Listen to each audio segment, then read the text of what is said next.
Hi, welcome to my channel. I'm Parvisha, and today we're going to be packing these orders with me. So I'm sending these out to a client of mine who's ordered 8 of these paintings. And all 8 are going to one address. And we're just going to show you how I pack these. These are A4 sized, and I'm going to show you how I package them. And you can, of course, go ahead and customize it to your liking once you're done with the main wrapping of the paintings.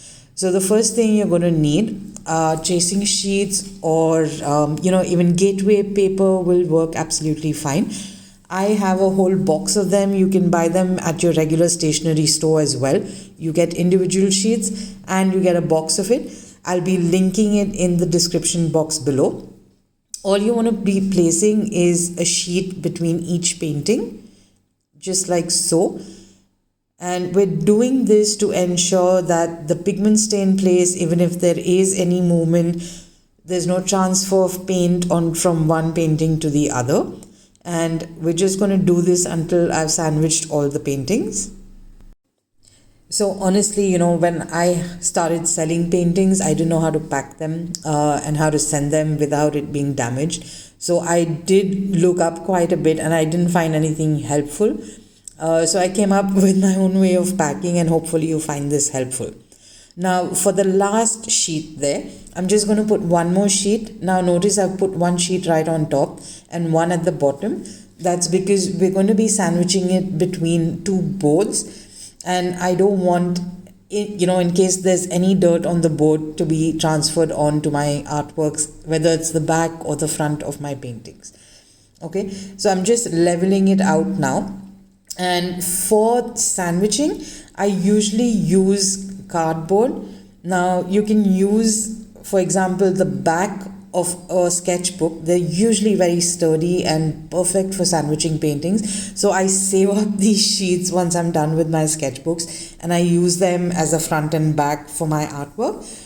Otherwise, an alternate to this would be a stiff cardboard. You also get the flimsier ones, but you want something as stiff as this to make sure that the edges stay intact and there is no warping of the paper during transit. You want it to go as flat as possible, and you just want to basically place one on top and one at the bottom. So now for the next step, you're going to need maybe a bubble wrap.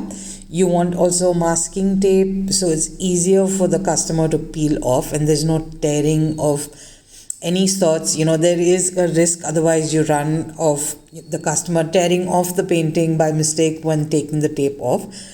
Okay, so we're going to move on now. You want to cut the cardboards to the A4 size that fits exactly onto your paper. You can either cut it even a little bigger if you'd like, just to be on the safer side, or exactly as you can see, mine is fitting exactly in the size of A4. Now for the next step, I'm going to be using masking tape, and I'm going to be taping all 4 sides down like so.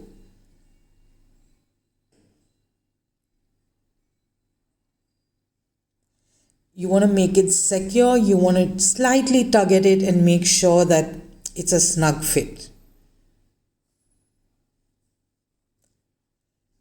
Now after this step, you could go ahead and personalize your packing. You can put a pretty wrapper around it, or anything that you would like to use. Send in your maybe your visiting cards or freebies. Anything could be added after this step, because now your paintings are secure and nothing is going to happen to it, and it's nice and sturdy. Right now, after this, what I'm going to be doing is taking a simple bubble wrap. And this is just for safety in case of rains, and I'm just going to wrap this around because it's a watercolor. Most of them are watercolor paintings, and I don't want any drop of water to get into the package. Even if there's the slightest chance, I'm going to try and avoid that. So I'm going to be using the bubble wrap. Now this is completely optional, but yes, it does give me like peace of mind when I send it out in a bubble wrap packing. And that's it, then you're good to go. So the bubble wrap, now I'm just going to fold over again, make it snug. I'm using masking tape for all of it, and I'm just going to put it on into an envelope and send it out, and hopefully it reaches the customer in one piece. I hope you found this helpful. If you did, leave a thumbs up and make sure that you subscribe to my channel for more such updates and tutorials. Thank you so much. Bye until next time.